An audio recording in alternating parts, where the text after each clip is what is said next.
Hi, everyone. Welcome to today's podcast of the Stabber Method, an holistic approach to optimal health and wellness.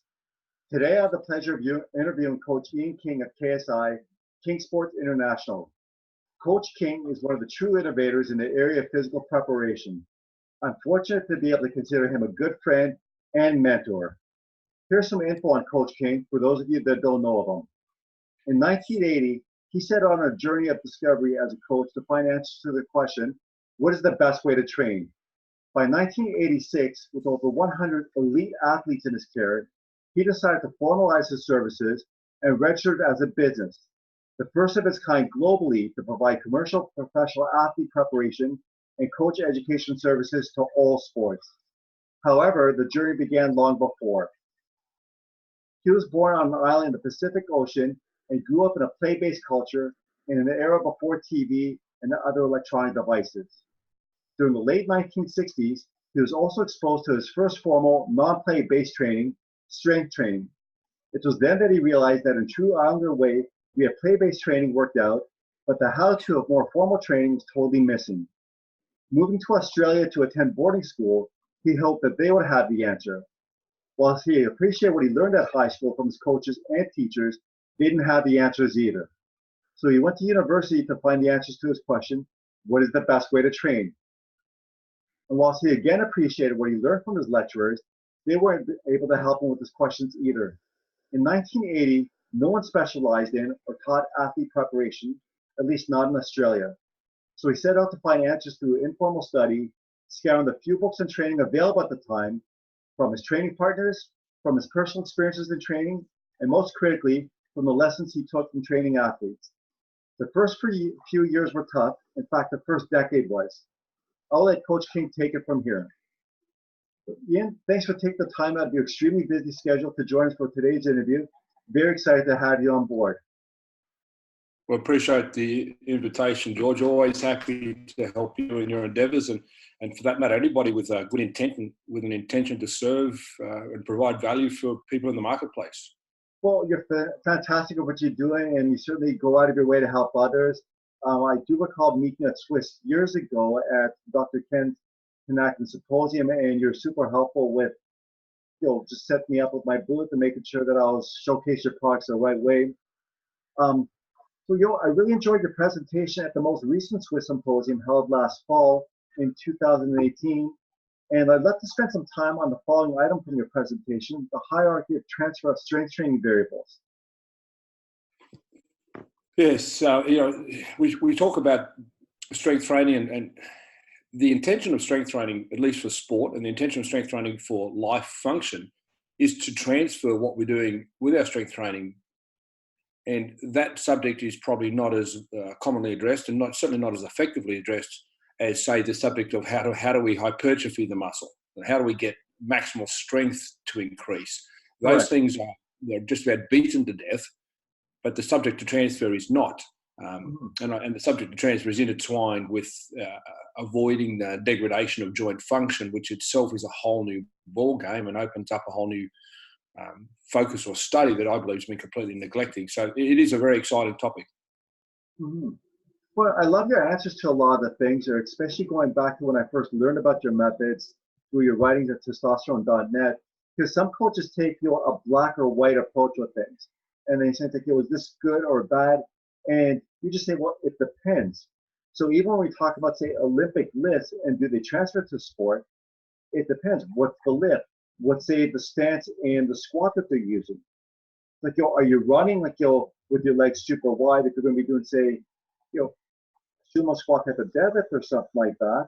Or are you very narrow with your stance? So it's like, at least you elaborate on the different concepts and say, well, make sure that you are using the right form and the right line of movement for the particular sport that you're involved in. Yes, I understand a lot of people get annoyed with my answers because they want the guru response. The guru stereotype is I have all the answers and I can tell you very quickly what they are. If a human being recognizes that they are an individual and that as an individual they are significantly different than everyone else on the planet, they deserve to have an individualized response. And we're really not doing the right thing by a human by giving them black and white answer because it's not accurate. There's no accuracy in prescription. and this is probably one of the greatest limitations in physical preparation to date, is the lack of success or desire, the lack of ability to individualize. And people keep assuming that, you know, we're the average of the 16 people in some study. You know, we're not the average of the 16 people in the study. We're all unique, and that's why I believe the answer is not only appropriate. I think it's ethically necessary, unless a human wants to say, you know, we're all the same. And we don't say, okay, everybody in the zip code of XYZ, take your car to the garage today for your annual service and you're all going to get the same service. We don't allow our cars to get generically serviced, but we allow our bodies to be generically treated in physical training. So, you know, it's you know, we're far more complex than a motor vehicle. Most definitely, yeah. Well, it's like, you know, and even when you talk about, say, the different certifications that are out there, I'm not here to bash any particular organization by any means, but some of them, like, you know, they either give you, say, a true false type of question or multiple choice. And the challenge that I had is that, you know, I circled what I thought was what they were looking for, but wasn't really what I really thought. I'm basically telling them what they needed to hear from me to get certified. But you could have made an argument for any one of the 4 answers that they gave you. Yeah, absolutely. That's the challenge with you know, yes and no assessment. And I do understand it, especially in the internet age, where we want to do content and we want to give accessibility. However, the complexities of training a human being go beyond you know, a true and false or multi-choice question. And what needs to be done is the art of coaching is not black and white, and can't be assessed in a multi-choice question.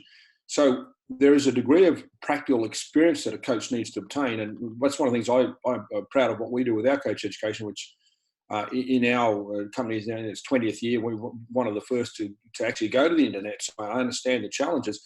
But we cut off true and false questions at a very early point in our processes, and we say, listen, let's do it practically, and we teach the art of coaching, and that involves the decision making. You know, there's a degree of subjectivity in there, which scientists would say is inappropriate. But you know, if science had all the answers, you know, we'd know where we came from. We'd know where we go to in our afterlife. You know, there's the reality is humans don't have all the answers, and therefore science is complementary, but science is not dictating how we design our programs, because it still doesn't have the answers. Correct. Yes, and we're always learning something. Yeah. So I was wondering if we can actually go through each of the variables in your presentation, and if you can elaborate on, like, what it means, just for the layperson that isn't too familiar. You mean all of them, George? If you've got time for it, I can read them out to you, and then you can cover it if you like. Well, that'll. But I certainly don't memorize them, and there's quite a few there, and I'm more than happy to address them. So if you can bring them up for me, George, that'd be great. Oh, definitely. Let me see if I can bring up the screen sharing of this, or I can just read it out, whatever you prefer. Yeah, no, whatever works for your audience. That's all that matters. Okay. Well, you know what? I'm also going to have a link to this, if that's okay, so they can download it for their own review, and then this way they can, you know, go through it while they're actually going through the interview a little bit later. So the first one that you have, and I think we've got a total of 29, Ian, is the lines of movement, muscle groups. So I introduced the concept of lines of movement. Well, I actually started working on it in the 1980s, but my approach is not to publish anything for about 10 years of refinement and development, which is very unusual. So I don't talk about it until some 10 years after I start working on it. So the lines of movement I actually worked on in the 80s, mid-80s, introduced it in the mid to late 90s. And the lines of movement says that we recognize the direction that the displacement is occurring in, as well as the muscle groups involved. So I actually don't separate them. I think they both need to be considered. And everybody's seen the lines of movement. It's been published so many times without reference.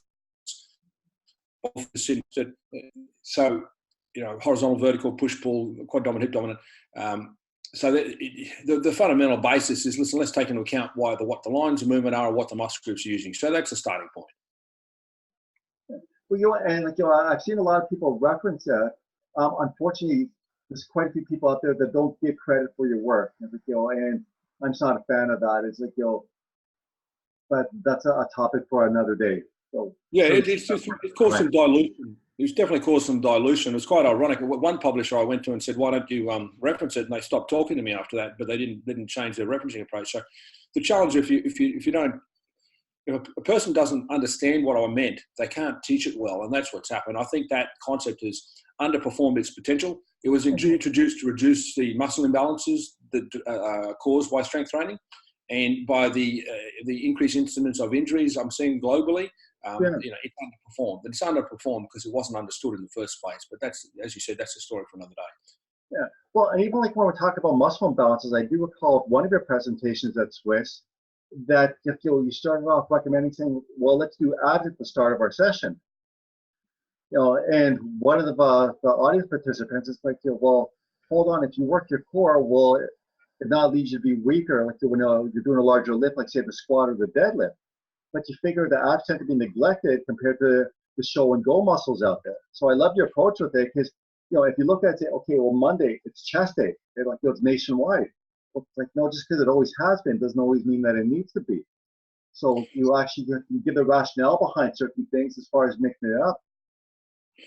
Yeah, so the abdominal one's a really important one to me. And I started out in the in the early, in 1980, in my formal education, I embraced the global attitude of, obviously abdominals are important, but they're not that important. We'll put them last.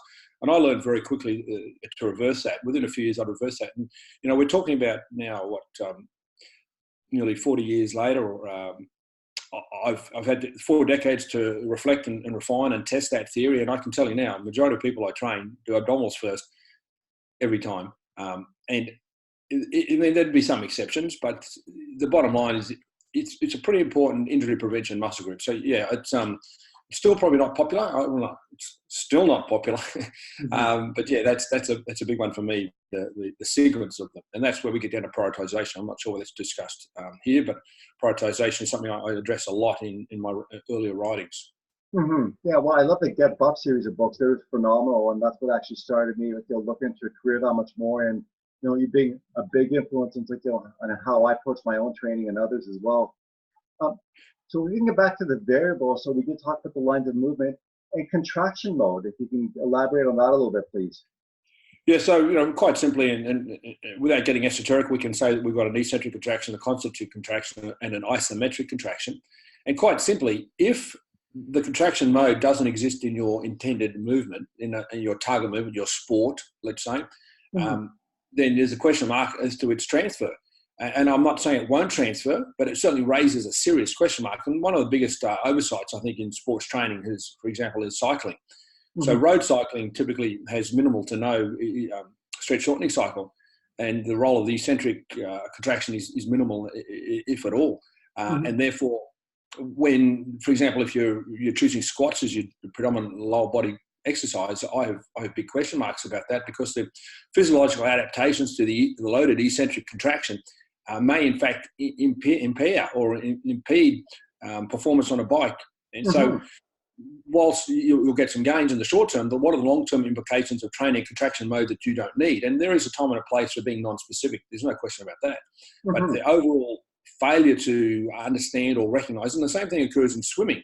The amount of box jumping I see in swimming, that's beautiful, but the role of the stretch shortening cycle is diminished by the duration of the hold on the starting block, and off the wall it's diminished by the nature of the resistance of water, and it's also diminished by the distance swum. So the further the competitive distance, the less of the role of the stretch shortening cycle. So these sort of questions are really important. That's why I ranked it so high in my hierarchy.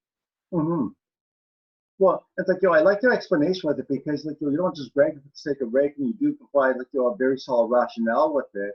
And even just to backtrack a little bit, as far as incorporating the squats to somebody that does a lot of off-road cycling, it's just you have to take a look at the trunk angle, and is that movement in the gym really simulating what they do in the real world? I remember during your presentation that the deadlift would be a better exercise to include with that. Yeah, the dread of transfer is just, and I understand from an academic point of view, people say, well, where's the controlled double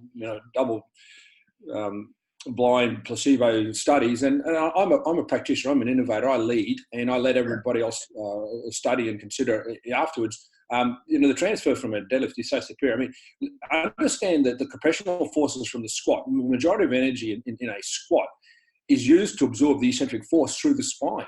And I'm not critical of that. It's just a reality. It's a compressive force. You don't have those compressive forces on a bike.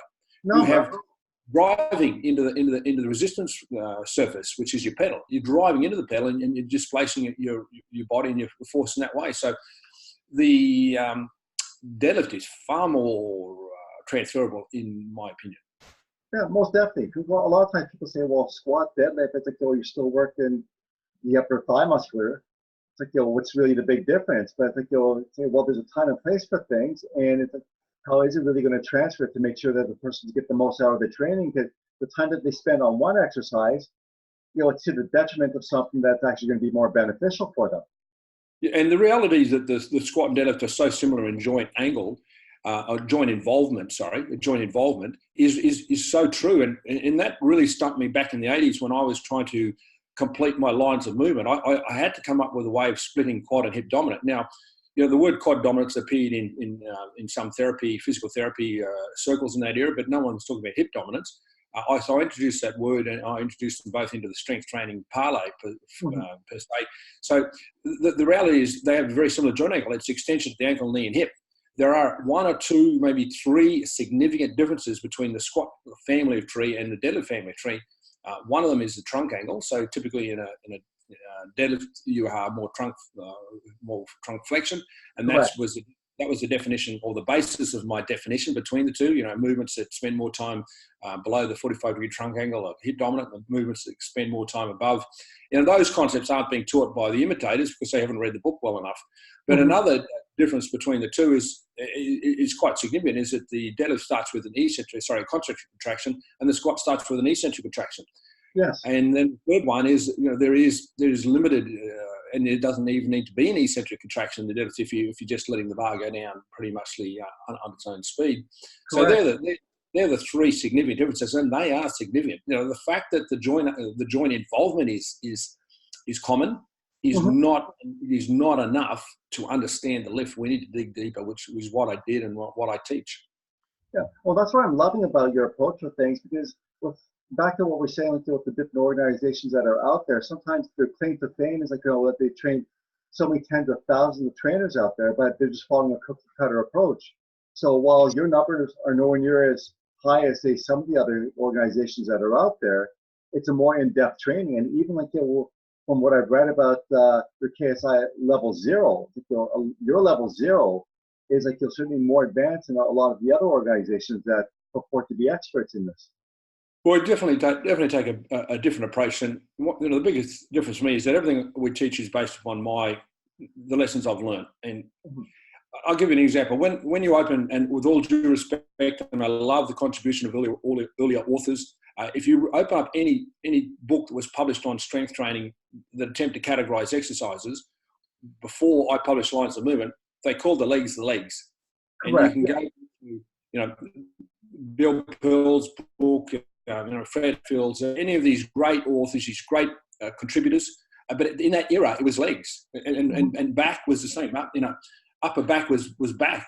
There was no separation, and I broke that chain, and I said, listen, let's look at it slightly differently, with no disrespect. So it's important to dig a bit deeper.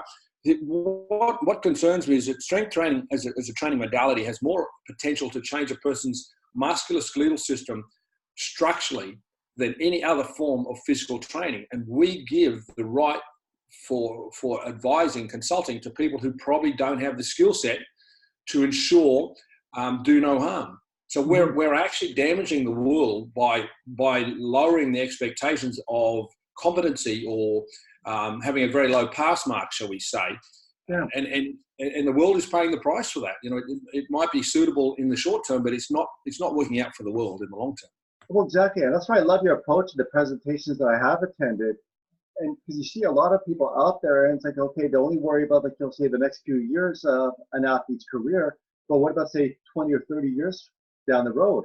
Like, would you not want it to be something that the athlete can stick with for a longer period of time? So the longer that they actually have the career, obviously, the more income they're going to be generating, and they're going to be healthier and injury-free down the road, rather than like just focus on 5 years and not worrying about if they're going to be crippled as a senior. Yes, and I take great delight in adding another Olympic cycle or another million plus to an athlete's income. But as equally important, what's going to be the impact of everything I do today on their bodies in 30 and 40 years' time? And fortunately, because I've had such a long relationship with so many athletes, it's barely a week goes by that I don't have some exposure to an athlete I trained 20, 30, 40 years ago, and I'm able to look at their body and I take into account all the things that have occurred to their body, and I take some responsibility for it. I obviously I don't want to go into detail about any individual athletes, but I'm helping them right through their life, and I think if everybody would say, listen, the things I do today, what impact will that have on them, in 40 years' time? It would change the accountability and change the responsibility. Would ideally reflect a little bit more before we rush into that decision, because I call the decade post 2010, the decade we're almost completing, as a decade of dysfunction, because I've just seen an explosion of dysfunctional training where there is even less regard. And I was concerned when I wrote in 1997 that most of the training we do does more damage than good. And I wrote that 22 years ago. Yes. But it's gone further and further in that direction. Listen, if someone wants to hurt themselves, that's their choice. I'm not a psychologist. I'm not a psychiatrist. They need help. That's not me. But if other people copy them and they go and use these training methods that results in significant physical damage, and it is, then we've got a problem. Like, the young people come into the world today and think this is normal. They think that being injured is normal. It's almost like a badge of honour. It wasn't always this way. When you and I went to primary school, we didn't know what an ACL was, and we didn't know what a hamstring strain was. Correct. That's right. Yeah.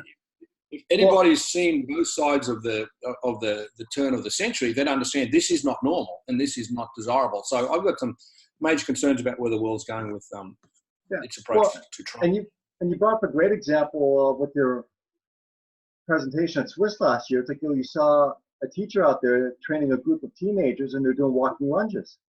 And it's like, okay, well, it's like, have they warmed up properly for it? Do they even know what a proper warm up is? And do they realize the impact down the road? Walking lunges is probably the single best example. If you went to any training arena, field, oval, stadium, gymnasium, call it anything you want, anywhere in the world that's been influenced by the internet, irrespective of the age, irrespective of the gender, the injury history, the strength levels, they're all doing walking lunges in the warm-up. And so when I say, this is inappropriate, the people who think from a black and white perspective say, well, Ian's saying all walking lunges are bad. No, I'm not saying all walking lunges are bad. There's a time and a place for it. But if you give a child walking in the warm-up, you probably just should get out a shotgun and take it to their knees, because that's all you're doing. You're ultimately damaging their patellofemoral surfaces, at least, if not obviously contributing to a muscle imbalance from quad and hip. So the reason our injury has gone through the roof is because the training methods, shitty training methods that were used on adults, are now being used on children. Oh, exactly. It's crazy. I think we see a lot of trends out there, like the whole CrossFit phenomenon. It's just like, just the workout of the day. Like, what are you really training for? Where's the specificity that's supposed to be involved? That's a whole new topic. I try not to use the word because I don't want the man to come and sue me, but no, that's a joke. I love the way he protects his intellectual property through his solicitors. I really do. I think it's really good. I'm jealous of it, but when it comes to the content, that's a different story. Exactly, yeah. If we can go back to the variables, that'd be fantastic. So we did cover the lines of movement, muscle groups, contraction mode, lines of displacement. So joint angles, if we can cover that a little bit, and what you look for. I came to the conclusion many years ago that the angle of load in the gym is joint specific, and that was influenced by some of the earlier research. And I still maintain that. There is some transfer from working outside that range, and I do endorse that. But generally speaking, you need to be conscious of the joint angle that's occurring in the sport or the sporting action that you're intending to transfer to, and making sure that that's being addressed.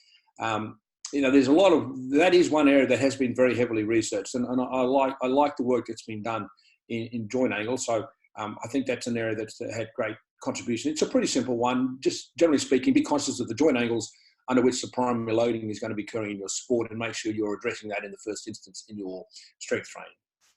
Love this. And also when we're looking at, say, range of movement, there's one article that you did with Testosterone magazine years ago. And I think we're looking at the seated rows, and most people would do, say, the textbook form of just the full range of motion on that, but you broke it down to different subcategories. Like, you have to like a 1/3 movement, a 2/3, and then the full range of motion. And the rationale that you have with that. So if we can use that as an example and your reason behind it, that'd be fantastic. So generally speaking, we do want to develop full range movement, but there are some exceptions to that which I encourage. So first of all, in joint specificity of sport, you can take that into account, but also to provide additional, what I call time under tension. Everybody knows the word. I coined it around about 1990, the word time under tension. And we just sometimes want to spend a little bit more time in certain angles. These angles are typically weaker angles. They're towards the end of the force curve, and they mean you're going to use less weight. But so I introduced the concept of 1 1/3, which was a variation of 1 1/2, which was a time-tested method in the bodybuilding industry, and encourage that in smart program design, there's a time and a place to focus on different joint ranges.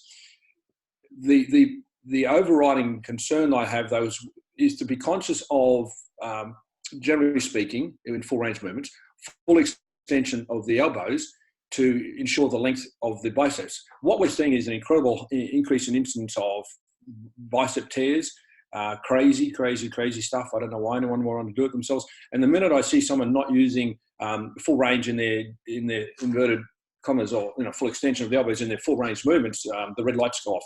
So there's definitely a place for isolating certain joint angles, but the majority of the time, irrespective of your sporting outcomes, you need to make sure that you have not shortened the flexors in particular, and that's not popular because it reduces your load potential in the short term. I mean, if you see the way chins are being done these days compared to the way chins were being done 20, 30 years ago, or pull-ups as they're called in North America, very different. But great point, George. Yeah. Well, and you certainly take things to the next level, because a lot of times when they look at, say, a time under tension, I see the majority of people that I do come across at the commercial gyms aren't even aware of time under tension to begin with. And if they are, they only worry about time under tension for the full range of motion, but they really don't break it down into certain parts of the movement to address those weaknesses. So certainly love that perspective on it. Next one is rate of force development and acceleration. So rate of force development is a very popular topic. It became popular in the 80s in strength training literature, really peaked in the 90s. Nothing overly new about it, but despite that, too much strength training was done slow. And I need to be really clear. I broadened the world's understanding that we have options in speed of movement. So I basically got the ball rolling with diverse speeds of movement, along with Poliquin. Poliquin was also onto this concept of diverse speeds of movement. Mm-hmm. But I didn't agree with the majority of the time being done slow. So slow speed movements are very relevant for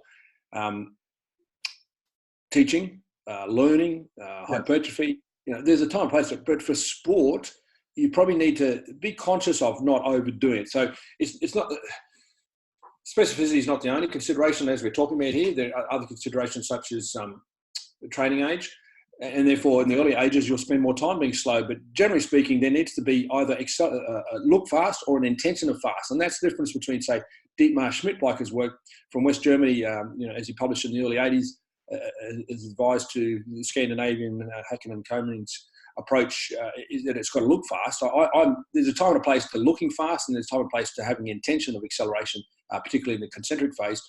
But both of those need to be equal, if not more dominant, than slow speed movements in at least athletes. So the rate of force development for me is a pretty big issue in program design, but poorly executed in reality. Yes. Well, and I find with a lot of strength coaches that are out there, they spend a little bit too much time on the strength development side of it and almost totally neglect the skill set side. So you can have some tennis players out there that can barely lift anything whatsoever, but they're just doing phenomenal in their career, rather than people that just jacked up and moving heavy poundages and it's affecting their sport. You do need a certain amount of strength to certainly maximize the impact of the sport. But it's if you're neglecting the skill sets and the flexibility and the other aspects of it as well. Absolutely, and North America is very strength oriented, but more than that, there's been an overreaction, and it's seen as a panacea of all. I'm not going to make myself popular, and that's not my focus. But if a kid goes through North American college sports training, they're going to be trained in a way that I believe is detrimental to optimal performance. Mm-hmm. And if they come through, they obviously do come through that. They have what I call load tolerant tissue, which allows them to handle what's being done to them. But generally speaking, if you study some of the top athletes, and like the Kevin Durant's of the world, they just reject some of the stuff that they've been exposed to. You see the same in one particular quarterback in the NFL. Kids are being done. Young athletes are being asked to do stuff that the coaches think is the right way to train, but I suggest it's not.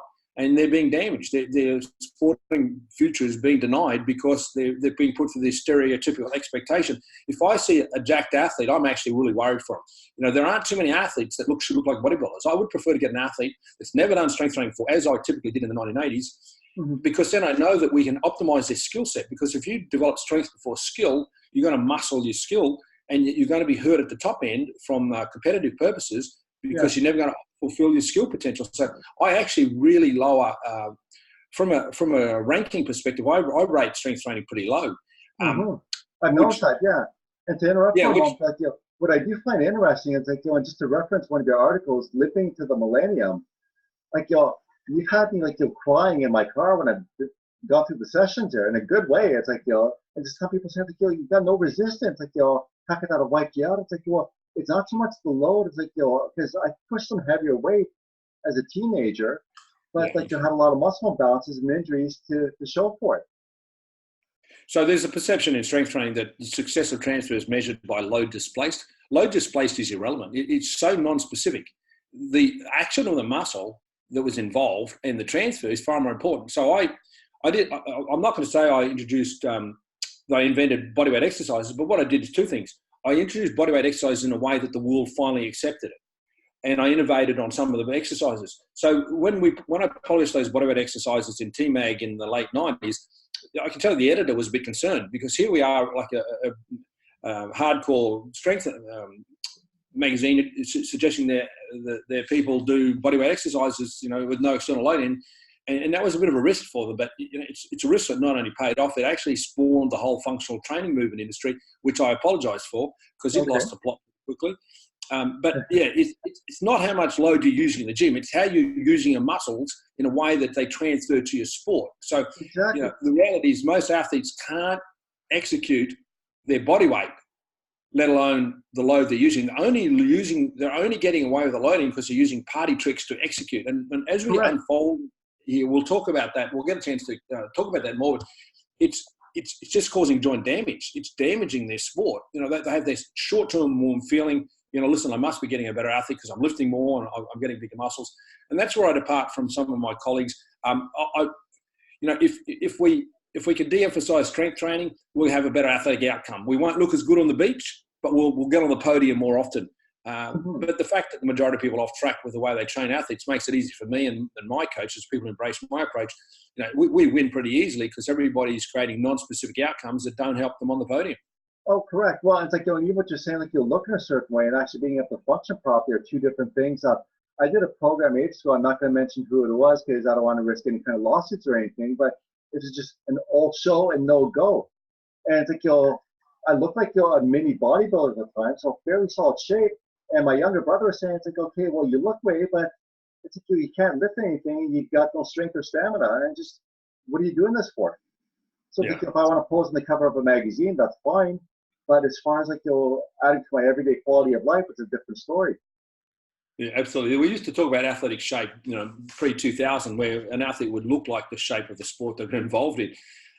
We don't talk about athletic shape anymore. We just talk about who's got the best guns or who's the most buffed. And I think our strength training industry and our strength training colleagues got a lot to answer for because they've come in and they want to be significant, and strength training is their forte. It's their go-to. And so they've imposed that upon athletes. Athletes don't need to look like bodybuilders. Athletes need to get on. They need to win the game, not win on the stage of bodybuilding. That's right. If they just happen to look better, that's a bonus, but that's not the effect that we're going for. Yeah, I'd rather have a medal in my cupboard than have a photo moment, with low body fat and big biceps. But that's another Oh, subject. exactly. Well, like you look at, like, I don't know if you follow mixed martial arts at all, but like you see some of these people, and it's like they don't look that great there, but they're just like beat the daylights out of their jacked up competitors. Well, there's a great example recently of a heavyweight boxing contest, and the boy looked like his mailing address was a McDonald's shop, but Yeah. boy, he could fight, and he was such an athlete. His movement across the floor was phenomenal. His attitude was phenomenal. Like I've said a long time, body fat's overrated. I don't care what you look like. I care what the scoreboard looks like. And that's why I was so excited for the boy. And he actually got a lot of flack in America because some went so as far as to say he'd set back. He'd set back sport. Well, that's just a reflection of the misguided perceptions of what it is to be an athlete. The scoreboard is the thing that matters. The podium, the thing that matters, is their long-term health. It's not what they look like. Oh, that's right. Well, you figure like that extra time and effort put into reducing somebody's body fat could be devoted to something else. It's going to be that much more productive. Oh, yeah. And that's why most athletes these days can't catch and pass. In ball sports, their skill set is so poor, but gee, they look good from a bodybuilding perspective.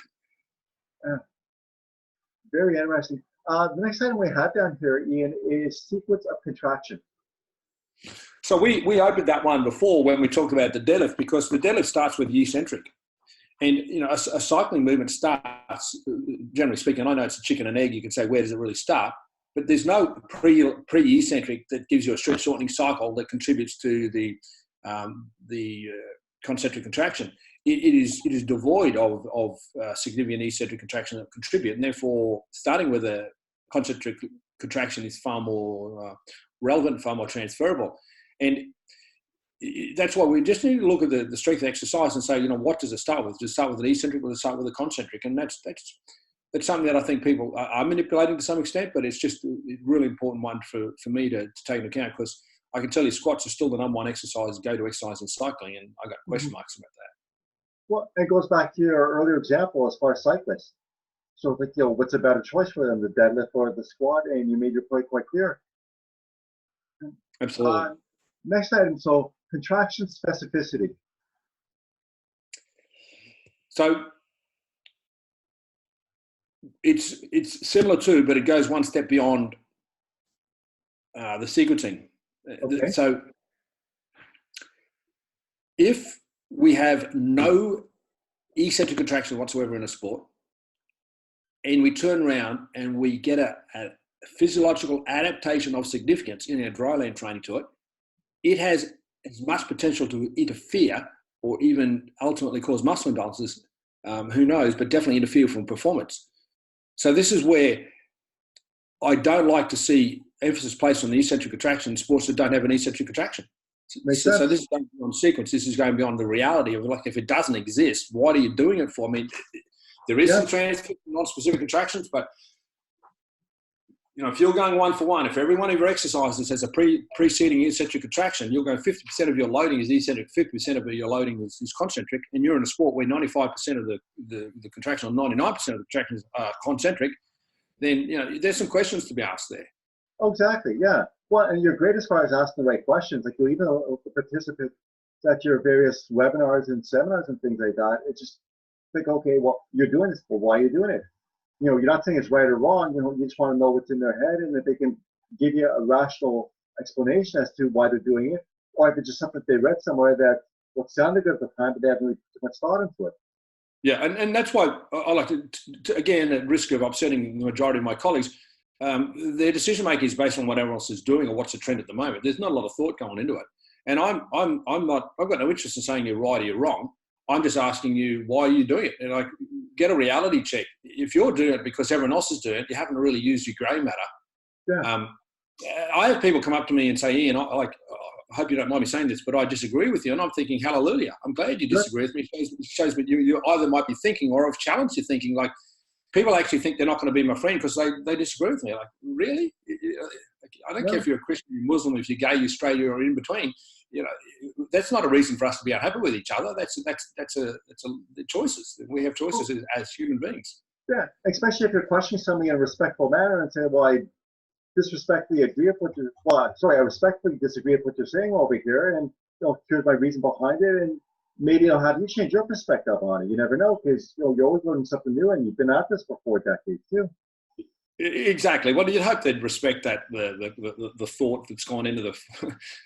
But a great one is kettlebells. Like I held back talking about kettlebells for over a decade because I didn't want to risk it for anyone. But it got to a point in time where it didn't go away, and so I thought I probably have a moral obligation to write a few things about it. And I didn't say they're bad and you should never use them. I simply said consider the following thoughts before using your kettlebells. Right. And as a result of that, the hate mail that I got was like. Yeah, it was right up there with when I questioned the aerobic base back in the 80s and the 90s. It was pretty volatile, but how immature is that? I mean, I'm not telling you what to do. I'm just challenging you to think, and right. People are a little bit sensitive. And the thing is, like, if you don't say anything, you're actually doing them a disservice. Well, sometimes you have to come out and call somebody. It's like, if somebody's just overweight, it's like you're overweight, you're obese. It's like, here's what you need to do. Yeah, that was a moral dilemma that I went through and, for some time and ended up, as I said, I spoke out. But ironically, one of the people who I was wanting to be respectful of and not offend actually contacted me and said that, well, by the way, I respect you, but I don't really agree and I don't like this. And I said, well, like, fantastic. It actually, I didn't achieve my goal. My goal was not to offend some of the key leaders in kettlebells because I hope they had the maturity to understand that I wasn't saying good or bad. I was just saying, listen, here's some thoughts. And I'm telling you, there's some serious thoughts. They're not going to go away. No. We can get on, actually, we will get onto that when we get on a placement of load. Yeah. Well, and even the whole maturity side of it, I did see one of your presentations and, a participant came up and started asking all these questions. And you even asked me, it's like, are you mature enough to handle the answer I'm going to give you? You put it out there because sometimes a coach or a trainer will sugarcoat things just to kind of soften the blow a little bit, but then you're not going to be as impactful as you could or as you should be, or as honest. And then I often think of the movie. There was a movie where what's the American actor played in? It was a military movie. And they were in a court martial room, and he basically said, "You don't have the strength to handle the truth." And I'm not commenting on the A Few Good Men. I believe that was that one. With Tom Cruise, Jack Nicholson. Jack. And Jack. That was just a great line. And I'm not commenting on the reliability of the statement. I'm just saying it's one that often comes to mind when I ask myself or ask verbally. I said, do they have the strength to handle the truth? And, well, at least my truth, and that often holds me back a little bit because if you're just going to get stones thrown back at you, you're probably not as inclined to say it. But I know a lot of people do tend to criticize you unjustly, and it's just unfortunately they don't take the time to really research what you're saying, and like you're stating earlier, they go along with what the masses do. But just because everybody else is doing it doesn't mean it's appropriate, and things do change. And I was one of the first, if not the first, to question the transfer of some of the positions in powerlifting to sport. And that didn't make me too many friends because they thought I was attacking powerlifting. I mean, powerlifting is a sport. It's a beautiful sport. Go knock yourself out. Yeah. But don't tell them that everything you're doing is optimal for all sports. Correct. Those days have moved on. They moved on for a number of reasons. That's a different discussion. But that certainly caused me some expanded my hate list. But simply because they're not listening to what I'm saying. I'm just questioning the assumption. Well, the thing is, you don't want to get criticized. Either follow what's popular or just don't say anything. So I respect the fact that you go out there and say what's on your mind. And I'm sure your opinions have changed a lot in the 4 decades that you have been training athletes. And it's like, I used to think this, and now I think this, and here's what it's based on, which is phenomenal. Absolutely.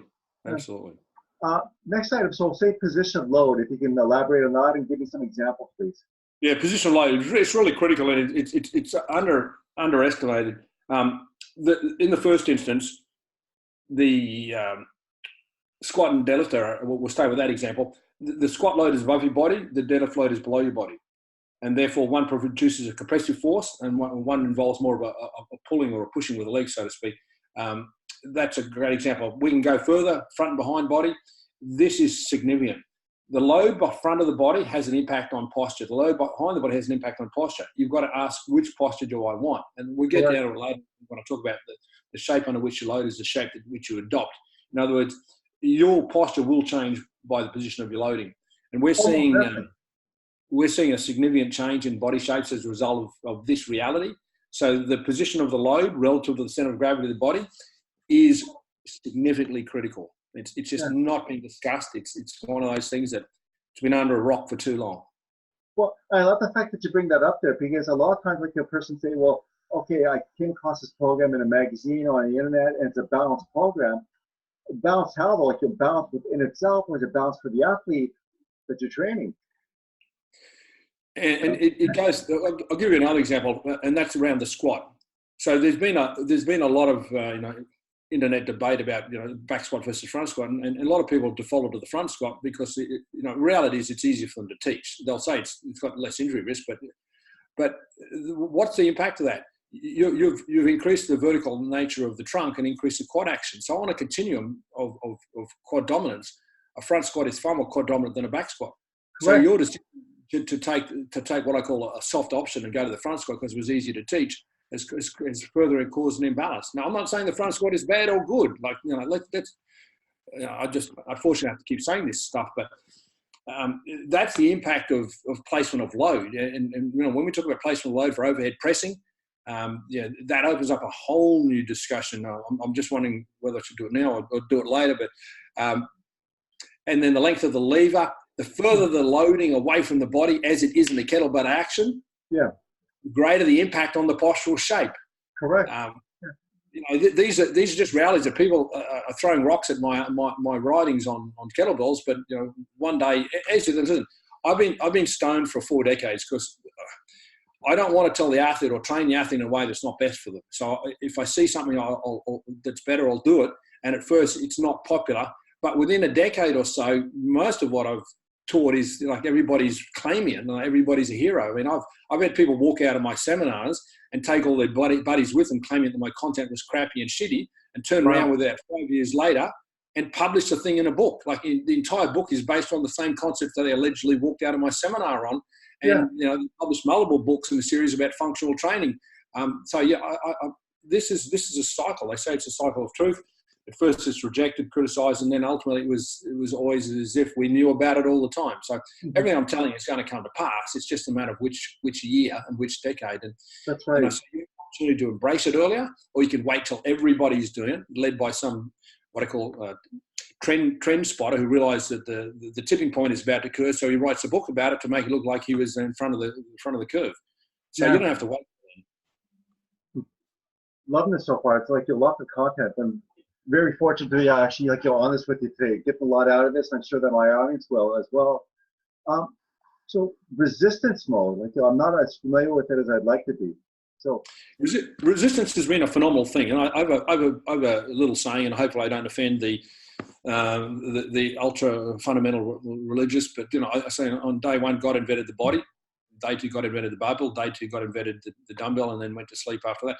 So with resistance mode, we have choices. And what we've attempted to do throughout the ages is come up with inverted commas better resistance modes, but we've in the pursuit for something different, we've lost the plot sometimes in terms of what's optimal. So I don't know if you remember back in the 70s, back in the 80s, 70s and 80s. So let's say 70s and 80s, Universal came out with the a variable resistance lever-based machine where basically as you pressed the handles, the lever length would shorten, and you'd have to work harder to overcome the load. Now that was great, but it didn't match the force curve. Yes. And then so Arthur came along with the Nautilus, which was the offset cam, which did a far better job of matching the force curve. And they even had different shaped cams for different joints. So, I loved his work. And then what we moved from there to isokinetic, generally speaking, which was, optimal in force provision, but didn't accelerate per se. And then maybe there's more acceleration provided in load devices. So there's been an ongoing search for resistance types, and that's what I'm talking about, resistance modes. But what a competent physical preparation or strength coach needs to understand is which of those loading to choose that provides the most appropriate form of loading for the athlete at that point in their development, taking into account all the things including their sports performance. To cut a long story short, I'm a pretty big fan of of free weights. I'll give another one, bands. Like the explosion of bands lately has been tragic, because the resistance curve of a band is about as relevant as Nautilus was in 1970. Like, we've gone backwards. Mm-hmm. I understand it's portable, you can put it in your bag, but when I see someone doing a small muscle group movement with a band, I just want to cry for them. Again, it hasn't made me too many friends. So when I wrote the article, Ban the Band, tongue in cheek, that's an example of, think about the resistance mode that you're choosing and understand the implications. And if you think that's the right thing to do, knock yourself out. I'm happy to compete against you. Mm-hmm. Well, and along those lines, it's like, if somebody is using a band, you do lose the tension on it after a period of time as well. And are people really taking that into consideration? So, like, maybe a certain amount of tension to begin with, because it's still relatively tight. And after using it for several months, you think you're using a certain amount of resistance, and you're nowhere near that. So you're just lying to yourself. Yeah, I use a form of band for stretching my hip flexors in some positions, and my older bands are 2 to 3 times longer than the ones off the shelf. So I've seen it firsthand. Yeah. The next one down on the list here, sir, is surface and medium. Yeah, and I think it's like a great one to get into, because you have a lot of experts out there that were using, say, the Swiss ball or the stability ball for the longest period of time and saying it's the be all and end all of everything. It's like, okay, well, are we really playing on an unstable surface? So if we're not playing on one, why are we training on one? And I'm not going to bash any of them, but some like you'll have their athletes doing rather huge loads on a front squat, standing on the stability ball. I think it's like, okay, well, what's the risk to benefit ratio and stuff like that? Yeah. And so how's it going to help me out unless I want a concussion in a hurry? Well, you're in Canada, so you see all the trends. In fact, you're in Toronto and such. You see it all. And yeah, probably the younger people don't understand just how strong that trend was in the Swiss ball. So the more time you spend in something that's non-specific, the more it damages your transfer and the more it damages your sports performance. And that's a real issue. And surface and the ground that you're working on is a really big decision, especially when you're trying to transfer, and especially when you're trying to transfer, say, the stretch shortening cycle. So there's so many, like, you could probably do a 4-year study on this subject alone to understand it. I'm not saying you need to, but you definitely, if you want to optimize your ability to write programs for athletes, you want to optimize sporting performance, you need to become pretty familiar with transfer from diverse sporting services. And this is where this level of detail is lacking in our profession, and as a result, people are having their sports performance degraded. And I understand the challenge. I mean, swimming has been a great challenge for many people for so long because of the semi-isoconnect nature of water. It is a unique environment, and the question is, how do we transfer in that environment? And that's led to some weird and wonderful things, as well as the body position, etc. A whole new discussion. But keeping it simple, the ground that we're on, do the athletes compete in sand? If they're not competing in sand, why are we doing it on sand?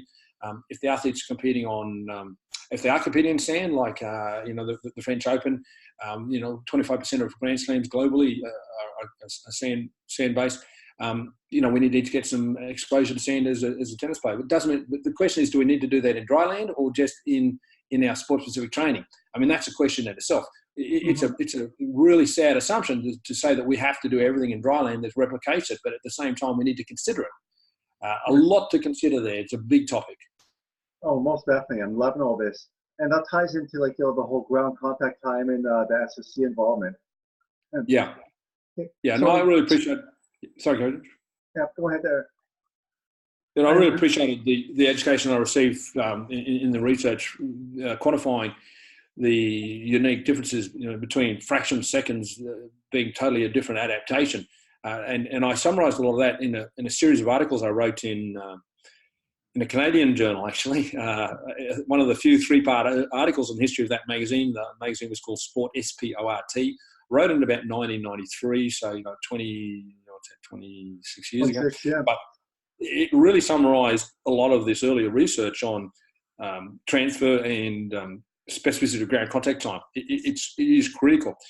And so what's happening in sport, and people, when they're doing in the gym, and when they're doing their inverted commas speed training, and I'm very loose-lipping about the speed training component, but they're actually creating an adaptation in many instances to a slower, longer ground contact time in athletes that actually need a shorter, faster ground contact time.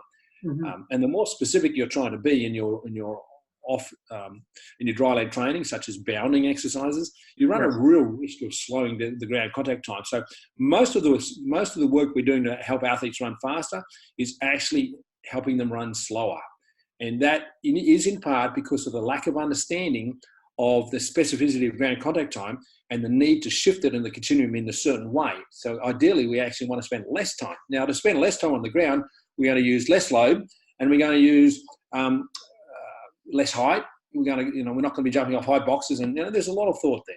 That's right. I'm loving this. It's amazing. Limb involvement. What can you say about that? Yeah, critical. I'll give you a real simple example. How relevant is the elbow flexion to most sports? I mean, I know it's involved, but what is the role? It's important to understand what the body parts are involved in sport, and to answer your question, how much training do we do, or do we train them at all? Mm-hmm. So in strength training, we simplify it. We call it a single joint movement, a compound movement, a multi or double joint movement. How many limbs are involved in the sporting activity, and therefore how relevant is what we're doing? Yes. It's down the food chain a little bit more, but it's still really important because we can get carried away training stuff that's just not involved. The limbs just not involved. Yeah. And it goes back to what we were saying earlier, it's just time that could be better spent elsewhere. So it's like, it may not necessarily cause any kind of damage, but it's taking time away from more productive methodologies. And the number one limiting factor in sport for me, ultimately, in sports performance is skill, sporting skill. Yes. And we've got to a point in time, and where I've seen this firsthand, where teenagers are spending 50% of their time in the gym and 50% of their time doing their sport-specific training at the age of 12 to 15. Now, that is probably going to be inappropriate. They probably didn't read any of, the earlier works on multi-year periodization, or even the more, I call it recent, but Ithran Bahi's work out of Canada again, alongside athlete development. We've really lost the plot in terms of how we're spending our time developing the athlete. Yeah, it's unfortunate. Just too many people are following trends and they're just not putting thought into what they're doing, especially with the younger athletes. They pay a massive price. We in education, we have an obligation to the student to give them the foundation to fulfill their potential if they choose. And a lot of people in pedagogy and education don't like my attitude, but my attitude is, you pursue excellence in academics. Why don't you pursue excellence in sport? And they'll say, well, academics is more important. I'm saying it's not about what's more important. We have an obligation to provide excellence. And if we're not giving them the most excellent opportunities to skill develop and to avoid injuries in what we're doing with them at high school, we're not serving them. We're really not fulfilling our duty of care. I had an incident last week where a 14, 15-year-old girl went to school one morning, did a preschool strength session at school, at the body weight of 50-something kilos, was doing 65-kilo warm-up bench steps and fell. 3 crushed vertebrae, one damaged disc. So, we don't send our kids to school in the morning to come home with crushed vertebrae and broken disc, doing stuff that I wouldn't even do with an adult. That's right. And this is a school that absolutely prides itself on excellence in academics and in the arts, and they would say in sport, but you don't need me to tell you that that's not excellence. No, far from it. Sometimes I kind of think that the personal trainers have a working relationship with chiropractors and physiotherapists, and say, I'll train this individual and I'll damage them, and then they're going to need some treatment from you, and it just keeps going back and forth. I'm not going to name any names here, but there's some coaches out there that just an overemphasis on the strength side of it, and their athletes will pull the groin on a regular basis. Well, how far do you really have to push it? You look like an athlete, say Ben Johnson years ago, and very strong individual. But from what I understand with Charlie Francis' training program, he rarely had him approaching 1-rep maxes on the squat or any other of the other larger movements. We know that he can push a lot, but you don't have to go in and go for that specific because he's not a power lifter. Yeah, I actually, it's a funny story. I'm not sure whether I should be saying it on air, but there was a national team coach in Australia in the 80s, and I mean a national team coach, one of the highest profile sports, who actually said to the therapist, "I fuck them, you fix them." He was quite happy with that. I actually upset a few people, I think, in Austin, Texas last week when I said this. If your athlete needs a physical therapist, you've got a massive problem. Like, you've created a massive problem. My attitude is no intent to disrespect the physical therapy industry, but I don't want an athlete having to go to them because I've created the problem.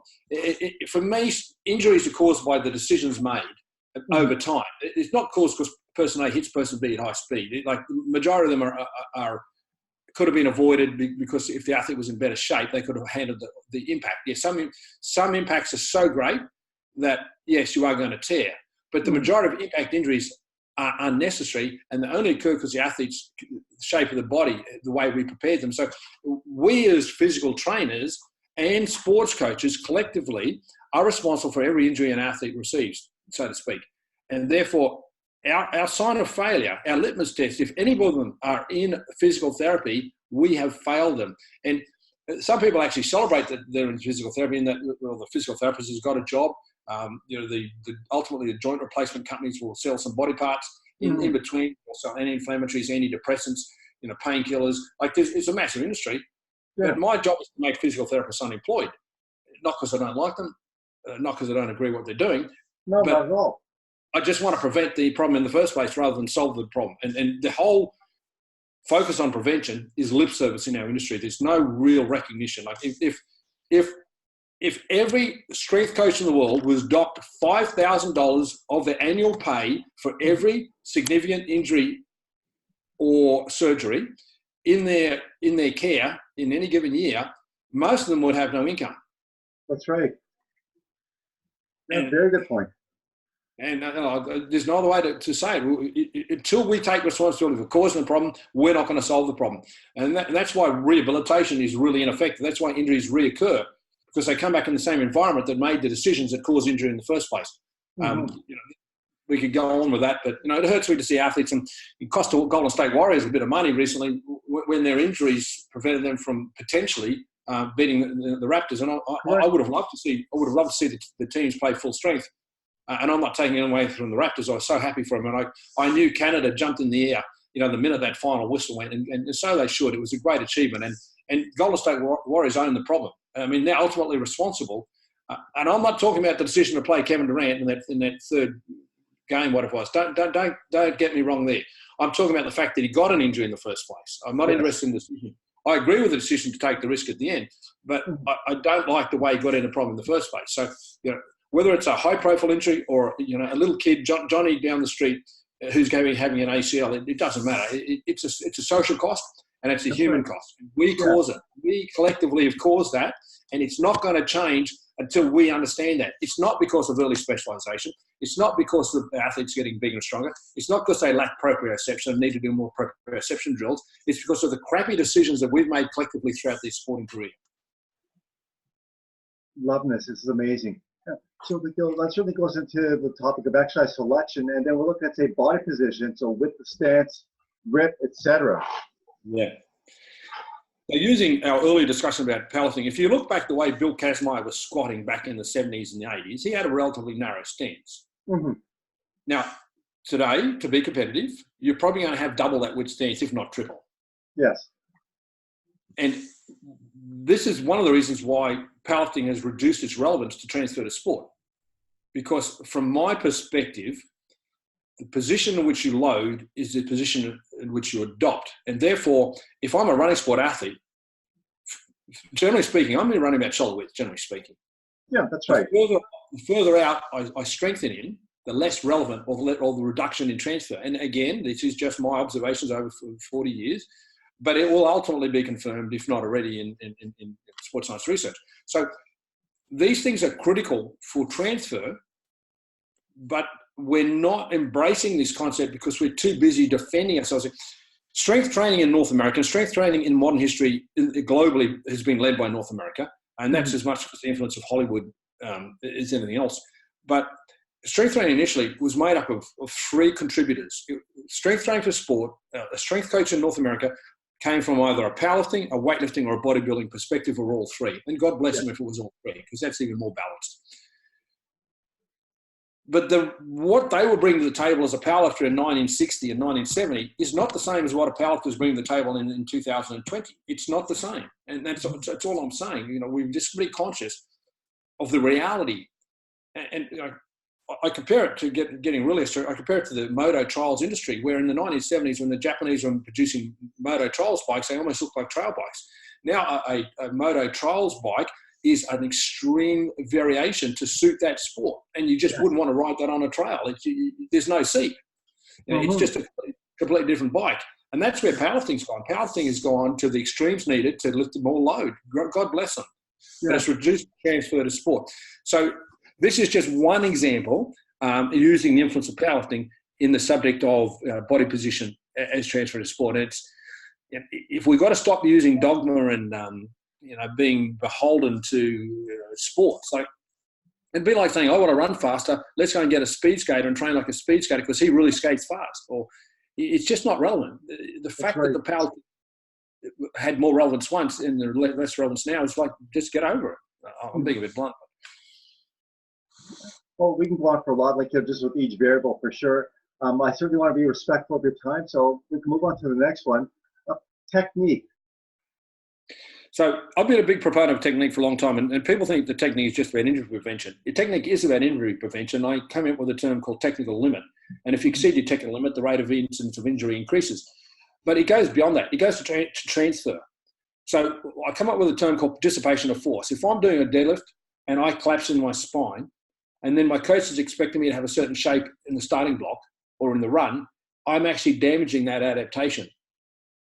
So technique is not just about injury prevention, it's about transfer. I would rather an athlete use a lighter weight and have a certain shape in their body that's relevant to their sport than I would have them having a heavy weight and say to hell with how you're looking, how you do it. And that's what the powerlifting is. Powerlifting is how much can you displace from A to B, don't care how you do it, as long as you don't stop.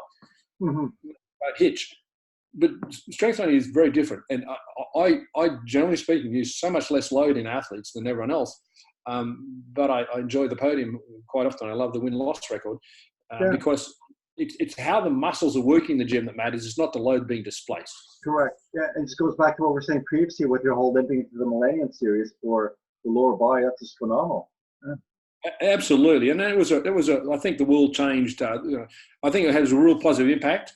You always get humans overreacting and taking that too far, but it was certainly a good reset, I think, for our industry to come back to some simpler, not just for the sake of simpler, but more realistic external loading, so to speak. Beautiful. Okay, so speed of movement. Speed of movement. Yes. So no one really cared about speed of movement, and in the by the mid '80s, I started to question that, and I started experimenting and different things. And it was real simple. Like as a powerlifting competitor, I knew what it was like to be on my back with the bench press on top of me, the bar on top of me, and having a referee or a judge that got distracted, or maybe didn't like me, or he got a girlfriend, got a phone call from his girlfriend, he got distracted, and he didn't clap for a bit longer. Like the message to start lifting was longer, and you risk missing the lift. So the duration of the pause became very apparent to me personally, and I integrated that into a great awareness in strength training, as well as experimenting with different speeds, because the speed of the eccentric and the speed of the concentric, etc. And that's where I came up with a formula, a 3-digit formula. I started teaching to the athletes by about 1986, athletes in my care. I didn't publish it till over a decade later, although I had a Canadian come and watch me train in 1988, and he saw it and he collected it, and he started the publishing ball rolling there. But the bottom line is speed of movement is a very important decision, and it's not a decision you make based upon who's doing what. It's a decision you should make individually on that athlete at that time, and all the circumstances you're aware of that athlete. So it's another complication, but it's a reflection of how seriously you take your profession as to how much you dig into the speed of movement.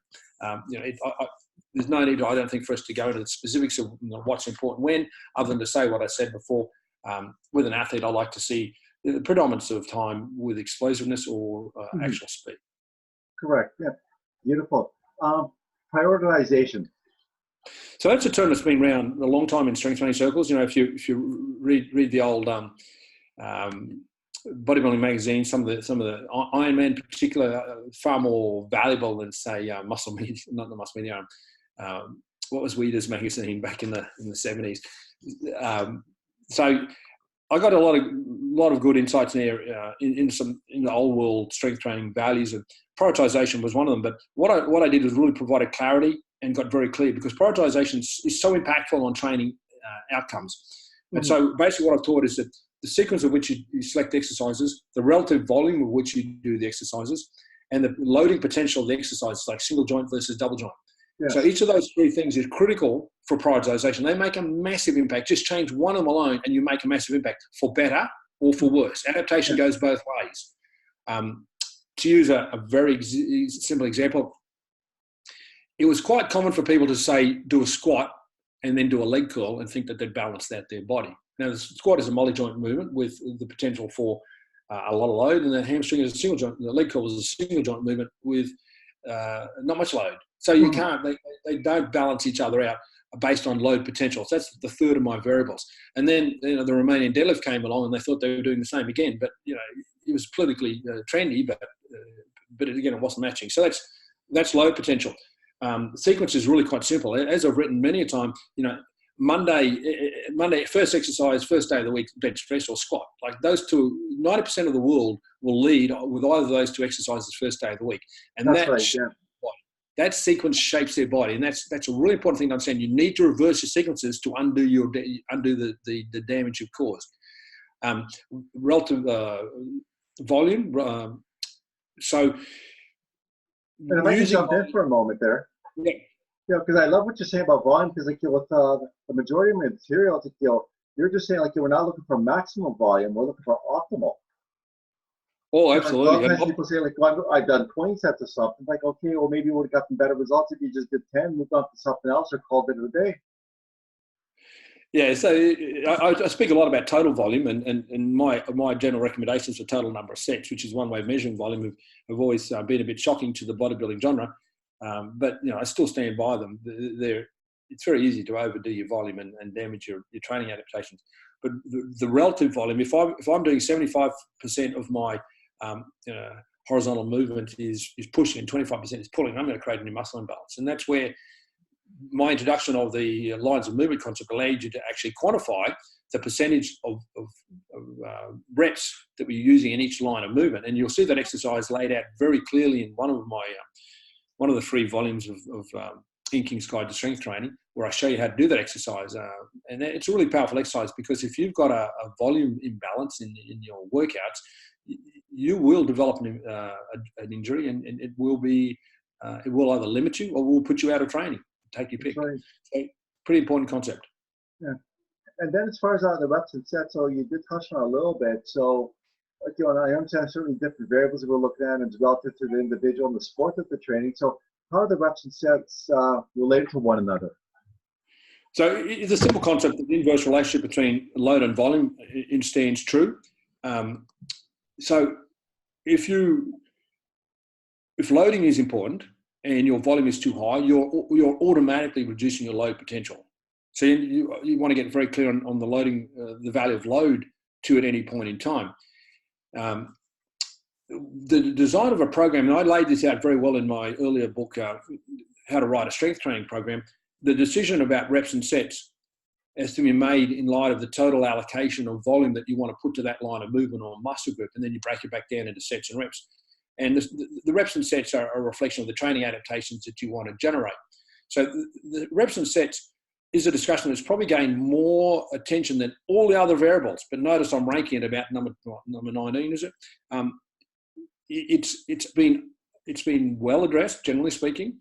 The training adaptations to reps and sets, but it's not as important as everything else we've been talking about so far. A lot of good guidance, as I said. Some of the tables we developed for time under tension back in around 1990 are still very relevant today, and you can see them in that Volume 1 book. Yeah, well, you're definitely an innovator and a trendsetter, no doubt about that. Time on attention, so we did address that earlier. Is there anything else that you want to add to that, sir? No, it was only able to be measured when I introduced the speed of movement digit system, where you basically use seconds to quantify. Um, the the reference to seconds had been used before, but the recognition of the recognition of the pause had never been considered.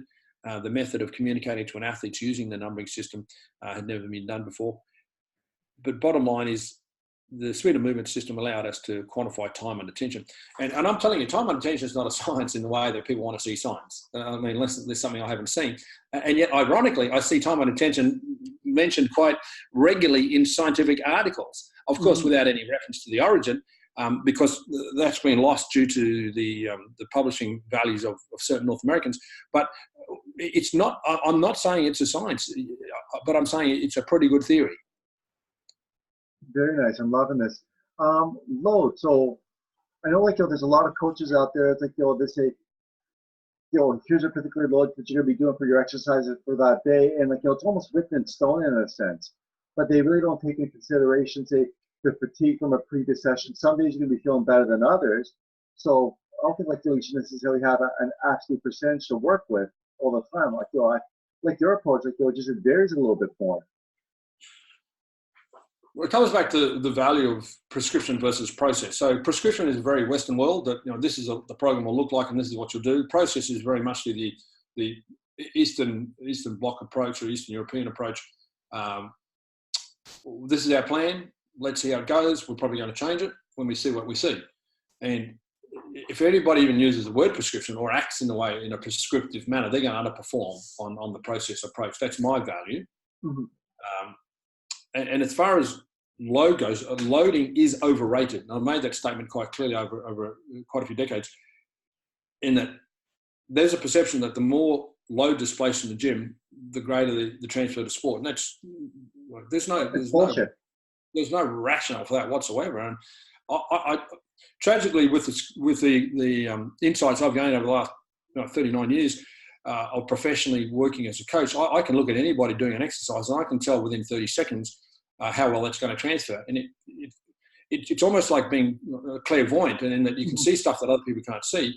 And it's hurtful to watch. And how do you communicate to them? And I can tell you now, if you took a snapshot of every athlete training in the world today, in excess of 99% of what they're doing is causing more damage than good. And I know that makes it out like, I'm being hypercritical, or maybe I am the only one that knows the answer, blah, blah. But I'm just sharing my 39 years of experience to date in the desire to advocate for the athlete. We're just not good enough. As strength coaches, as physical preparation coaches, we're just not good enough. And that's okay. It's like an athlete. They might not be a world record holder today, but they could be. And we can do better. That's all. Yeah, just have the right guidance and tutelage, no doubt about that. Absolutely, but if we continue down this path of, if in doubt, lift more weight, or if there's an athlete limitation, just get stronger. And I actually saw Instagram posts to that effect recently in a fairly well marketed individual in North America, post after post after post, reinforcing that value. And you've seen that out of a Canadian in the past. That's a value. It's not a value that I support. Mm-hmm. Yeah. And we both know about the Canadian that you're referencing. We don't have to necessarily name any names, but absolutely. That's right. Yeah, no, I'm not interested in addressing individual. That's why I almost never mention names, because you don't get the message across if you shoot the messenger. Like, there's no upside of shooting the messenger. That's right. Yeah. You just want to get the message across. Yeah, most definitely. And the next item that we have on the list here is training method.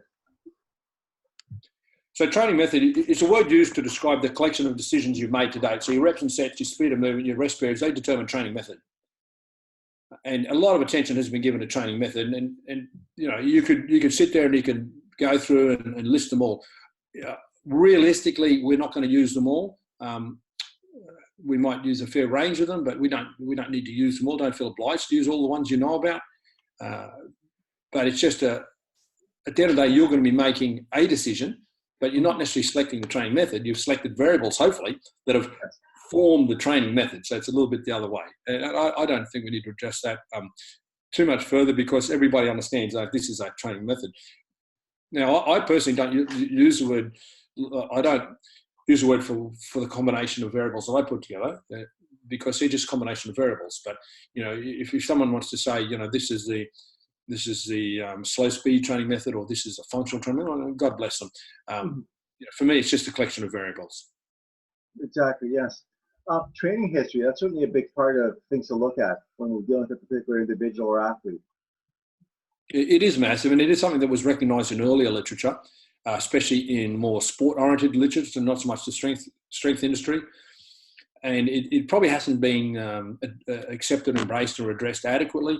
The things we do with a beginner, the things we do with someone who's been doing their specific activity, whatever that activity is, for 10 years, they should be significantly different. I shouldn't walk into a high school and see the kids doing the same thing that I walk down the street and go into the pro gym, where the professional athletes 10 years older on average are doing. They shouldn't look the same. Unfortunately, that's not the case. Everybody wants to imitate what the big kids are doing.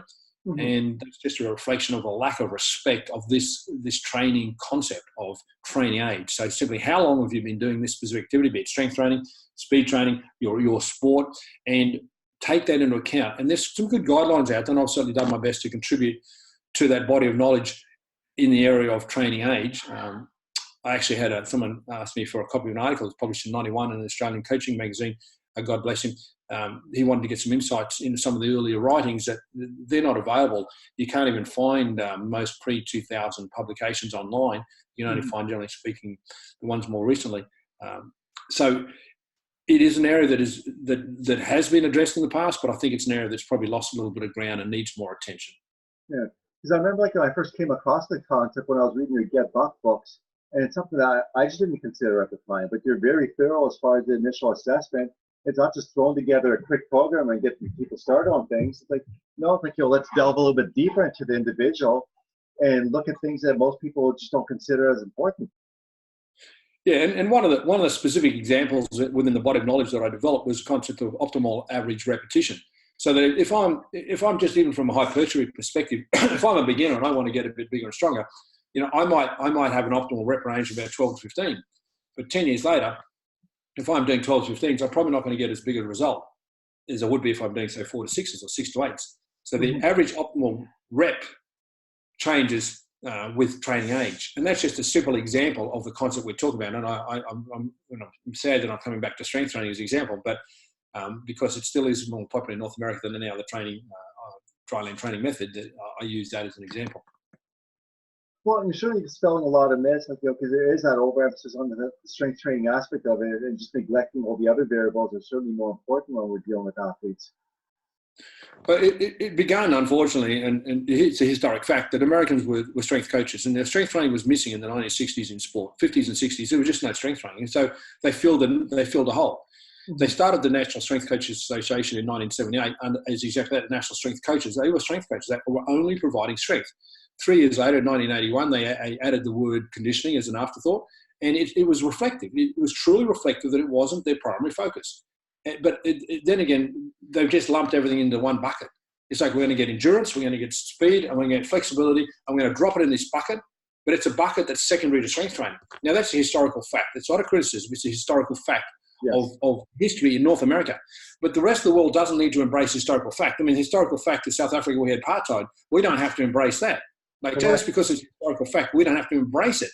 And I actually encourage people to reset their perspective, sit back and look at this and say, listen, there's more to athlete preparation and physical preparation than strength and conditioning. There is more to it.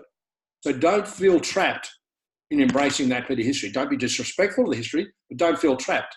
And again, I know that upsets people who have an emotional attachment to the concept, but I too started out in the 1980s and early 80s when I stumbled upon the NSA magazine and being influenced by that approach. But I quickly expanded my focus because I wasn't winning in sport. My first decade wasn't good enough, and I had to find better solutions, which I did, and had more success in the second, third, and fourth decade, because I took a much broader approach to athlete preparation than strength and conditioning. Now, I'm a lone voice, and I don't expect to change the world in this regard, but I know I change individuals who are willing to listen to this message, that if you want to optimize the outcome for the people that you're in charge of, that you care for, there's more to athlete preparation and physical preparation than strength and conditioning. Hmm. You know, a lot of people are just lazy and they don't bother questioning the current dogma. It's like, you know, Well, they, yeah, from a coaching perspective, listen, from a selfish coaching perspective, I'm very happy with that because it makes my job easier to win. yeah, There's not a lot of competition at the top end of sport because people don't try hard enough. The coach is down. But from a humanitarian perspective, yeah, it's not good enough. no. Just it's unfortunate the way that some parts of the industry are, but you know, I'm certainly very fortunate to be able to sit down with you and discuss like, how we can improve upon things. So this is phenomenal information. Next variable we have here, Absolutely. Coach King, are rest periods. So rest periods, again, back in the 80s, 90s, received some pretty good attention in literature, and we've got some pretty good understanding of that. It's ranking down towards the end because there's more fundamental or foundational decisions to be made about that, but it is significant. It's quite ironic for me that even though we know about it, or there's enough body of knowledge there to know about it, it's probably not done as well as it could be. I'll give an example. Now, the concept of pairing exercises, I'm not exactly sure of the origin of that, but I know it didn't come out of Canada. But it was popularized, and to the point where everybody in the world who's writing a strength program has to have an A1 and an A2. And they're basically pairing everything. So, and that doesn't dictate per se their rest period, but it does shape their rest periods. Yes. And I got to tell you, if I see a program that's got that in it at all, I know that they don't know where it came from. They don't know really why they're doing it. They're doing it because they think that's what they should do. But if I see a program that every exercise is paired like that, I'm really convinced that they don't know what they're doing. So just be aware that the training method that you adopt can shape the rest period, and you should. The rest period should be a decision you make independent based on the needs of the athlete. Mm-hmm. And sometimes rest periods might be up to 10 minutes. They might be 15 minutes. Like, there's some phenomenal outcomes from 20-minute rest periods. So don't, for the whole program, for the entire career of everybody you work with, use the same rest period. I mean, I got to say that the evidence is that we really have lost our appreciation of rest period. Well, I think with a lot of trainers out there, they just try to cram as much as they can within a certain time frame, just to give that perception to the clients, like, well, you're doing a lot more work, you're going to get that much more benefit and results from it. It's like, that's not necessarily the case. You know, what you're saying Absolutely. about a 10 or sometimes a 20-minute rest period, it's getting the job done. And it could be just say a 20-minute session, but it's the 20 minutes that they needed rather than an hour and a half where they're just jumping around from one exercise to the next and not really getting anything productive out of it. And I've been guilty of programs like in the past, and I've also been guilty of the whole A1, A2 combination, or it's Monday, I'm doing either chest or I'm doing quads. But fortunately, I'm learning from innovators like yourself, and I'm changing my ways. Yeah, it's quite ironic. I'm working with an athlete. When we get to a period of time where, the classic maximal strength phase, what do you want to, and I say, listen, grab a chair and sit down. They look at me like I've got three heads. Like, you don't see too many people in the strength room sitting. And majority of the time for a strength athlete, you should be sitting. And have a towel over your head there and get yourself ready for the next set. So the moment that the towel comes off, you're a little bit cooler and you're ready for action. And just little. Well, you know what I teach. Absolutely. I'm still learning. That's the thing. I thought I knew what to do, but it just, every time I go back to something, I miss something the first time around. So it's not how you're relaying the information. It just, I've got more focused eyes every time that I revisit it. And that's a reality that I see with all the people who study what I've written, in that you're not going to get everything the first time. You're going to have to do it multiple times to get it. And that's where the humility comes in. You can see people on the curve of their career. The most successful, most advanced coaches and practitioners are the most humble, who they're confident, but they're humble and they're quiet. I mean, I sat with Dan Paff in a seminar in Austin last week, and Dan's in that category. Dan's a very humble man. And he's got a great track record. He knows what he's doing, but humble because he understands it's such a vast area of knowledge that you're a fool if you think you're a guru. Mm-hmm. Well, I love being around people like that. Like, and just going a little bit of a tangent. If you look at somebody like, say, Dr. Mo Di Pasquale, it's like they're just very knowledgeable about a lot of areas. And I'm fortunate because I consider him a good friend as well. And he just said, George, like, I only know a sliver of what I want to know, and it's scary. Because there's times like that I'll stop by his place. Like, I'm not going to mention where he lives because of privacy issues and things like that.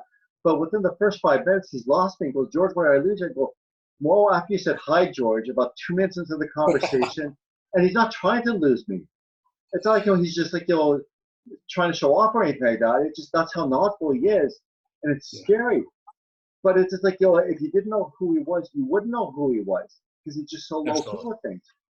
Absolutely, and that's the challenge I was thinking. I did a survey of my audience in Austin last week, and I was surprised by how little they were aware of the pre-2000 publications and the pre-2000 contributors. Some really good material that has just been complete. In fact, I'd say it's superior material to post-2000, and they've just been. I think they've been misled a little bit by failing to study some of the more unaffected sources, some of the more stronger content, if I Yeah. could say that. Well, and unfortunately, a lot of times people do judge the quality of the work by the year that it's released, Mm-hmm. and Mm-hmm. certainly not the way to go. Well, I can tell you, I've not seen a strength coach's book better than Bill Starr's book, published in 77 or 79. I've just not seen a better book. Yeah, and that And says a lot. And that consider says their a lot. background as well. Absolutely. If you haven't studied that book front to back, you've missed an opportunity as a strength coach. And yes, it was American football specific, but boy, it was good. And that's a great example of the post 2000 entrant into our industry needs to respectfully get a reality check and go back and do the homework. Yeah, most definitely. Yeah. We only have a few more variables left here, so I certainly appreciate the extra time that you give me, and I'm sure my audience will as well. We've got equipment selection.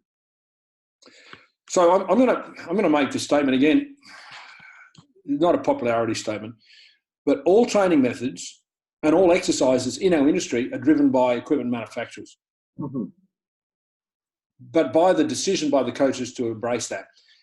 In other words, they create equipment, and I'm as much of a capitalist as anyone else. So this is not a criticism. They create equipment, then they promote the equipment, and they promote exercises that suit the equipment, and they find ways to influence people to use it. I mean, the whole functional training movement is being driven by a company that profits from the sale of their toys. Mm-hmm. Now, this is an observation, not a criticism. But as a coach who has a responsibility for individuals, other humans, I'd love you to rise above the commercial interests of equipment companies and ask yourself what's best. Now, That's right. if I... Well, just because a company is sponsoring a particular coach doesn't necessarily mean that the coaches go along with it and say, maybe I like some of the equipment and not necessarily the others, and be objective. And I think it's better for everybody in the long run. And it's like, okay, they do a great job with this particular piece, but the other one, it's not quite up to the same standard. So if I said to someone, lie on the ground and stretch for 30 minutes, which is going to be 33% of your training time, there's no equipment. That's right. Now, I'm not going to make too many friends because no one's made money out of that. So the pressure on coaches, the influences on coaches to use equipment is a reality, but it needs to be recognized as that. And people are justifying, I'm doing this exercise because it's really effective for getting this training adaptation. And I say, yeah, okay, let's move past effective and let's ask what's optimal. Is it really the most optimal thing to do? You're only doing it because everyone else is doing it, and they're only doing it because that company is a sponsor of that association, or they funded this seminar series. Mm-hmm. As I said, don't send me hate mail and say I'm anti-capitalist. I'm not. No. I'm just pro decision making, and I'm pro what's best for the end user. Let's consider the end user first, not the bank balance of the company, of the equipment manufacturer. So I use a lot less equipment than many would imagine, but the bottom line is equipment is a decision you're going to make in the transfer process, and it needs to be made with the same due diligence as everything else. Mm-hmm. Well, I figure it sounds like just what you have access to. It's just what's the best for the athlete at that particular moment in time. Maybe they can't meet you at a commercial training facility on a regular basis, and they're just relegated to home training with minimal equipment. Absolutely. How do you work with that? Because a lot of the athletes major time constraints. Absolutely, and which gets into allocation of energy next. Which on that point, which our next variable. there's only so much energy an athlete has in their life and in their career and in their day, etc. In any time frame, there's a time's finite. Like time's not endless, and time is our most limited resource. Mm-hmm. So before we allocate what percentage of time goes into, say, strength training, we need to be really diligent and prudent in that decision. So it's important to understand that if there's other things that the athlete needs to work on, don't be greedy. Don't take up all their time. I present these variables in different orders. So from a decision-making perspective, this is one of the earliest ones, in practice, probably the earliest one. From a hierarchical perspective, we've lowered it down a bit. But from a practical program design perspective, it's one of the first things you got to decide. Okay, you've got X number of hours for training that you can do. I believe that X number of hours should go to your skill development, X number of hours should go to this, X number of hours. Okay, this got X amount. This leaves us with X amount for our strength training, and then we break it down from there. So that's where that's going. Just keep it in context of the long-term development of the athlete. Yeah, well, it's a huge factor to look at because you figure, like, sometimes that extra, say, 20 minutes in the gym is going to be affecting the recovery later. So maybe you're better off with a shorter session that's more appropriate for what they particularly need, and get them time to recuperate from that session, so they just have more to bring to the next session with you. And I'll give a great takeaway. In season, the athlete's condition, those that present in the gym, will dictate what you do. And there are some days you'll do nothing. Yeah. But if you go in with a prescriptive attitude and says the program says we've got to do X, Y, Z, and they've come in with their sore from their last game, or, they've got niggles, whatever, and you don't adapt, you're destroying their competitive potential in the moment. So that's the decision making in season is far different than decision making off season. I mean, you still consider the same variables, but in season it's about respecting the condition that they front up following the game. Yeah, some people are a little bit too rigid in the prescriptions, and you don't want to be too lax either. Well, that's the art of coaching. That's there's a psychological component, there's a human management component there. The talk about laziness or allowing them to have too much decision making. I mean, they're discussions that we could go on another day with. But that when it comes to coaching, how we manage humans is as much the reason we win or lose as our scientific knowledge about sets and reps. Yes. Yeah, very good point. And to top off our list here, I think we spent a considerable amount of time. I wasn't expecting the better part of an hour and a half. I'd certainly appreciated it and worked well for the audience. So the final variable, Coach King, is volume. Yeah, so as I said, in the decision sequence, we'd do it differently. But as far as hierarchy, we've put it down lower, and that's just the volume is measured in total number of sets, total number of reps, or reps by sets, anything you want. It's just a consideration before you hand your program over. Review your volume and say this is appropriate, because when I'm writing a program, and every athlete gets an individualized program, I still have to stop and look at the end of it, and I count my sets backwards, and I say, under the circumstances, what I know about the person, the time, etc., is this appropriate or is this excessive?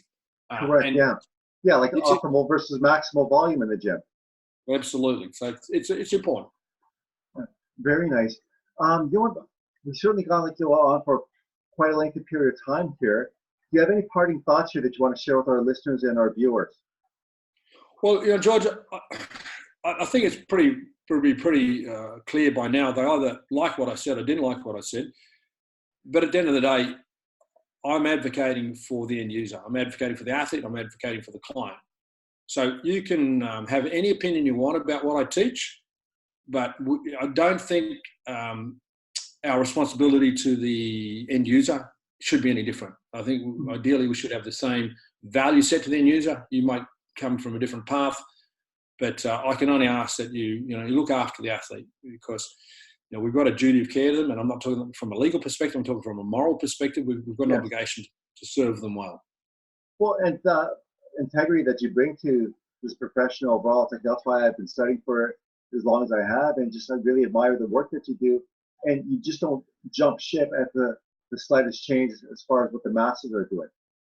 I'm not going to name any names here, but there was a Canadian strength coach out there that had a book published because it was sponsored by a supplement company.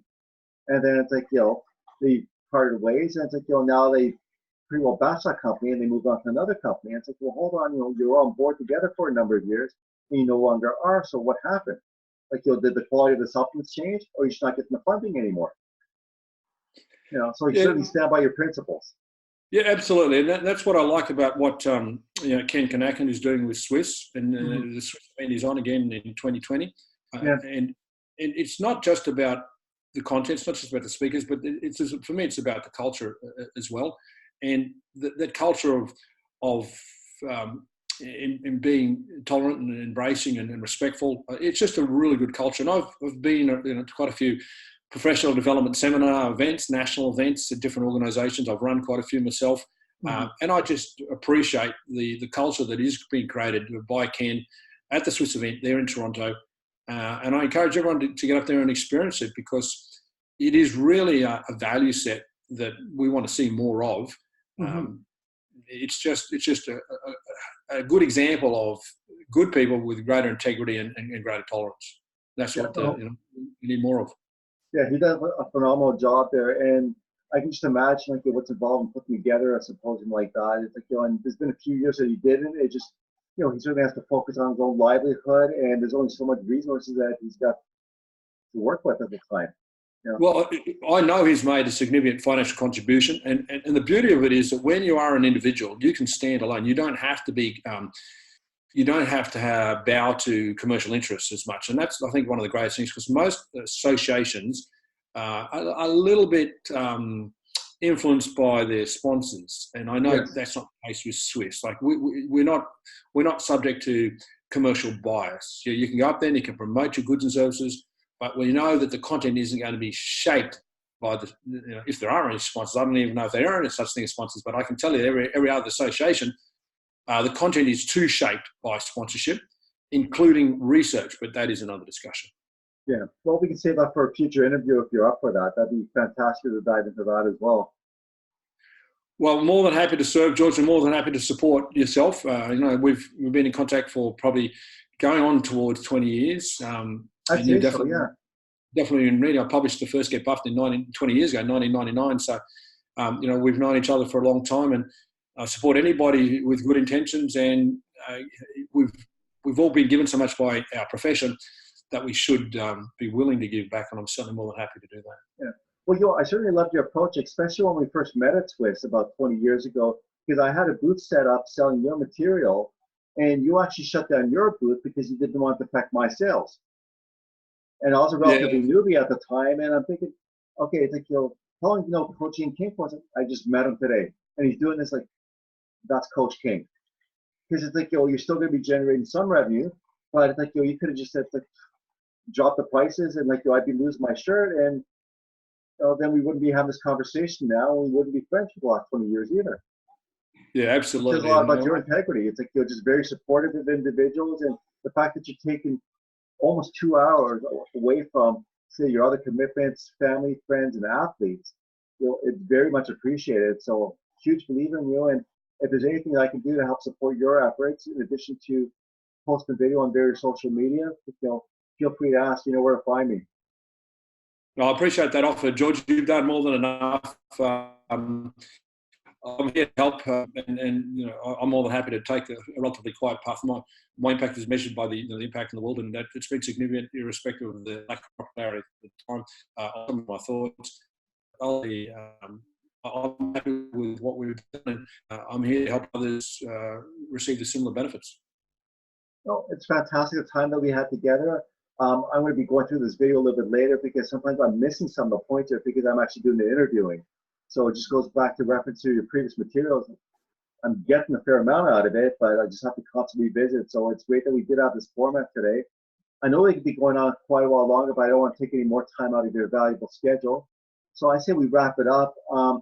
Thank you once again, Coach King, for taking time out of your busy schedule to share all the great things that you do. And certainly looking forward to our next interview down the road. Appreciate that, George. Anytime, and love your shirt. Thank you. That's a great shirt, and it certainly fits the way that I want it to fit. I think your programs are starting to pay off for me. Yeah, good man. Thank you. Okay. And everyone, that wraps up another episode of the Stab Room Method, an holistic approach to optimal health and wellness. Stay tuned for our next episode.